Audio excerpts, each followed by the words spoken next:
এই ছোট লোক তোকে যে কাজ দিয়েছি সেটা না করে এখানে পচা মারছিস। ম্যাডাম আমাকে মারলেন কেন? ছোট লোক, তুই আবার তর্ক করিস? তোকে কেন মারলাম তুই বুঝতে পারছিস না। তোকে যে বলেছিলাম 5 দিনের ভিতরে এই ফাইলটা কমপ্লিট করে দিবি, বল কেন দিসনি? ম্যাডাম আমি কমপ্লিট করে দিয়েছি। মিথ্যা কেন বলছিস? কোথায় কমপ্লিট করছিস তুই? ফাইলটা আমাকে দেন, আমি আপনাকে দেখাচ্ছি। এই দেখুন। আরে এই ছোট লোক, আমাকে দেখতে বলছিস?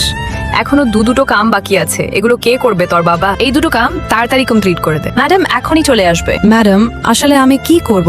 আপনার কাজ কেন আমি করব এত? তুই বেশি কথা বলতে শিখে গেছিস। সিকিউরিটি গার্ডকে ঘাট ধরে বের করে দাও। তোমরা আমাকে ছেড়ে দাও। এখন আমি 2টা কামড়ি পয়সা পাবো, কাউকে দিব না। প্লিজ আমাকে ছেড়ে দাও। দাঁড়াও, তোমরা এসব কি করছো? তোমার কোথাও লাগেনি তো, তুমি ওঠো। ওরা তোমায় কেন টেনে আনছিল? ম্যাডাম তানিয়া ম্যাডামে যত ফাইলে কাম সব আমাকে দিয়ে করায়। আজকে 2টো কাম করিনি, তাই জন্য আমাকে অফিস থেকে বের করে দিচ্ছে। ঠিক আছে, তুমি আমার সাথে অফিসে আসো। তুমি আমাকে যা বললা সব সত্যি বললে তো? মিথ্যা তো বলনি? সব সত্যি। তুমি সরো। ম্যাডাম আপনি যেগুলো ফাইলের কাম দিয়েছিলেন সব কমপ্লিট করে দিয়েছি। 2টা কামই কমপ্লিট করেছি, আপনি দেখুন। মিথ্যা কেন বলছো? এগুলো তো আমি করেছিলাম। তোমরা চুপ করো।